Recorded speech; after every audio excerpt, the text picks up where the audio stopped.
बिस्मिल्लाहिर्रहमानिर्रहीम अस्सलाम वालेकुम। विज़ कैसी हैं आप? उम्मीद है इंशाल्लाह सब खैरियत से होंगी। मेरे बहनें बेटियां और बाहर के परदेसी भाई बहन सब ठीक ठाक होंगे इंशाल्लाह ताला।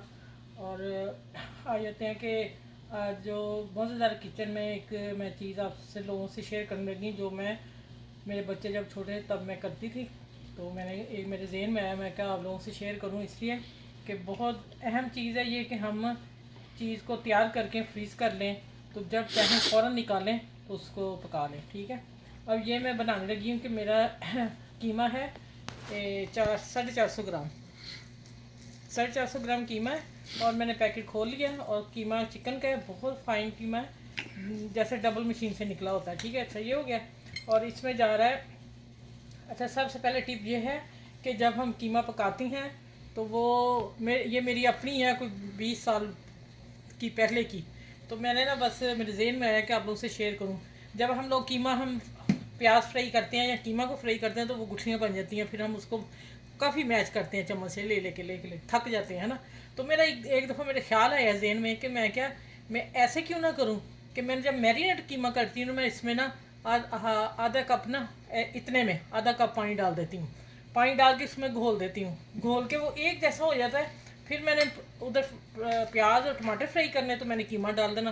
यकीनन इतना मज़े का कीमा बनता था कि वो इसमें कोई गुठली नहीं रहती थी, जैसे मोटी मोटी हो जाती हैं। अच्छा ये देखें, मैं पहले आप लोगों को वही करने लगी हूँ। ये मैंने 2 से 3 टेबल स्पून डाल दिए और इसको मैंने अच्छी तरह मिक्स कर देना। देखें अब इससे सॉफ्ट हो गया, पहले हिल नहीं रहा था, अब देखें चम्मच से खोल रहा है। और ये मैंने डाल दिया अदरक लहसुन पेस्ट, ठीक है, 1 टेबल स्पून। अभी मैं थोड़ा पानी और डालूंगी, मैं बताती हूँ आपको क्या करना है। इसको अच्छी तरह मिक्स करना है।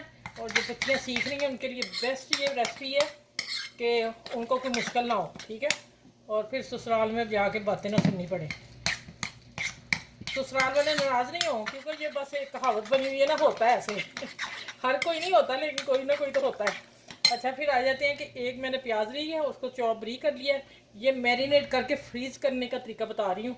और वैसे भी आप मैरिनेट करके, कोई मेहमान आ रहे हैं, गेस्ट आ रहे हैं या बच्चों को हमने देना है, बच्चे स्कूल में जा रहे हैं, उनके लंच बॉक्स के लिए चाहिए, फिर भी हम मैरिनेट करके, मेरा पूरा हफ्ता फ्रिज में ही रहता था। जैसे मैंने बच्चों को बर्गर वगैरह बना के देने, मैं फटाफट निकालना और शामी टिक्के बना देनी, ये सब कुछ वो चपली कबाब वो ही बनता है। ठीक है, अब आ जाते हैं, एक प्याज डाल दी मैंने और यहाँ आगे अब देखते जाइएगा अब। ठीक है, ये मैंने मिर्च पीसी ली है, हल्दी ली है, नमक लिया है, धनिया powder 1 teaspoon, half tea spoon मैंने रेड मिर्च डाली है। ठीक है, आप अपने टेस्ट के हिसाब से डालें जितना आप लोग खाते हो। ब्लैक पेपर लाजमी जाएगा और ज़ीरा, भुना हुआ कुटा हुआ ज़ीरा। ठीक है, ये 6 चीज़ें मैं डाल रही हूँ मसाले। बाकी फिर हम मसाले जब हम ना करेंगे ना, कुकिंग करेंगे, अगर उसमें कमी पेशी हुई तो फिर उसको डाल देंगे। ठीक है, वो एक तरफ हम ऐसे करेंगे, पैन को गरम करेंगे और हम इसको थोड़ा सा डालेंगे प्याज हल्की सी और उसको फ्राई करेंगे। तो निकाल के फ्रीज़र में आप पहले निकाल के बाहर रख लिया करें, बाद में फिर आप ये बड़े आराम से पकता है। अच्छा अब आ जाता है धनिया, 1 टेबल स्पून, हरी मिर्च एक डाली मैंने, ये तीखी वाली थी। और टमाटर बीज निकाल के 1 ही टेबल स्पून, 1.5 टेबल स्पून। ठीक है, ये चीज़ें सारी डाल के मैंने मैरिनेट कर दी है। अब इसको फ्रीज़ कैसे करना वो भी मैं तरीका बताती हूँ।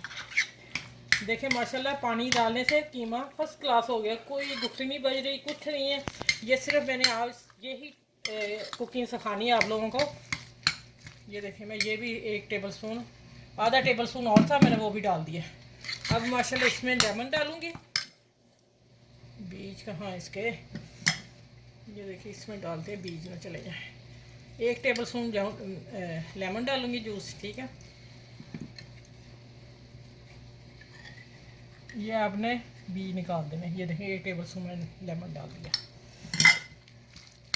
माशाल्लाह देखिए, अब मैं फ्रीज़ करने का तरीका बताने लगी आप लोगों को। मुझे ना इसी में मैंने थोड़ा रख लेना है, रेसिपी में ये भी लगा दूंगी। मैंने रात को एक चीज़ बनानी है तो उसके लिए भी मैंने इसी तरह करना था। अब कैसे करना है ये देखें, आपके जितने आपकी फैमिली, आप 2 हिस्से कर लें, इसके 3 पार्ट कर लें। मैं ऐसे करती हूँ, ये मेरे अपनी शुरू की आदत जो मैं बता रही हूँ। इसको ऐसे करके मैरिनेट करके मैं फ्रीज़र में प्लेटें डाल देती हूँ। फिर जब हम निकालेंगे ना फ्रीज़र में से तो ये मोटा नहीं होगा, जल्दी से मेल्ट हो जाएगा तो पैन में चला जाएगा, ठीक है। और ये देखें इस तरह मैं फ्रीज़र में डालती हूँ, तो फिर आप लोग भी इस तरह करिएगा। और देखें टमाटर कितने अच्छे लग रहे हैं, ठीक है। और ये देखें 2 मैं रखती हूँ वहाँ फ्रीज़र में, और बाकी मैं करूँगी आप लोगों के साथ शेयर। ये मैं थोड़ा रात को पकाना है, उसकी मैं फिर रेसिपी उसमें आप लोगों को शेयर कर दूँगी, ठीक हो गया। चलो ये देखें माशाल्लाह अल्हम्दुलिल्लाह, आप इसकी लुक देखें कैसी शानदार लग रही है ना, मज़े की चीज़। अच्छा ये भी मैं खाली कर लूँ, ये मुझे रात को चाहिए ये बॉल, मैंने एक सैंडविच बनाने हैं उसके लिए मुझे चाहिए, ठीक है। आप इसको सबके साथ शेयर ज़रूर कीजिएगा, इसलिए कि बहुत आसान, ज़िंदगी को आसान करना तो ऐसी चीज़ें बना के रखा करें, फटाफट बच्चों को निकाला और बना के दे दी चीज़ें, कोई मुश्किल नहीं है। कई माएँ कहती हैं बच्चों को क्या दें वो करें, मुश्किल है ये बात ना। देखें माशाल्लाह मैंने मिक्स करके डाला है, कोई गुठली पकने के बाद भी इसकी शक्ल ऐसी ही होगी, बिखरा बिखरा होगा, ठीक है। चलिए अब मेरी वीडियो को लाइक भी करें, शेयर भी करें, सब्सक्राइब करें, अपना भी ख्याल रखिएगा, आसपास के लोगों का ख्याल रखिएगा। इस वीडियो को शेयर लाजमी आप लोगों ने करना है। फिर मैं इंशाल्लाह अगली वीडियो से आप लोगों से मिलती हूँ, और जो बच्चियाँ फिर सीख रही हैं मैं उनको यही बताऊँगी कि आप अपनी ज़िंदगी को आसान करके ऐसी चीज़ें बना के फ्रीज़र में डाल दिया करें। अच्छा ये देखें जो मैंने ना ये कीमा किया ना मैरिनेट, और मैं बता दिया आपको सारा कुछ, लेकिन इनको आपने फ्रीज़र करना है, तो इसको आपने रैप कर देना। ये देखिए इस तरह, ये देखिए बच्चियाँ जो सीख रही हैं देख रही हैं आप, आपके पेपर आप लोगों को कोई नहीं मिल रहा तो आप कीस जो आते हैं वो काटें, वाइट कलर का लेना आपने, कलर का कीस नहीं लेना, कलर में केमिकल डाल के फिर वो बनता है। हमारे यहाँ सऊदीया में कोई कलर चीज़ इस्तेमाल नहीं करते, ऐसे ही चीज़ वाइट में देते हैं, ठीक है। तो चलें ये देखें इस तरह मैं पैकिंग करके फ्रीज़र में डालती हूँ, और ये मैंने पकाना है रात को, मैं बता दूँगी आपको इसकी रेसिपी फिर दोबारा। तो इसको आपने इस तरह करके रख के तो अपनी ज़िंदगी को आसान करें, और अपनी अपनी को दुआएं दें और याद करें। चलें फिर मैं अगली वीडियो में इंशाल्लाह ताला मिलती हूँ आपसे। अल्लाह हाफिज़।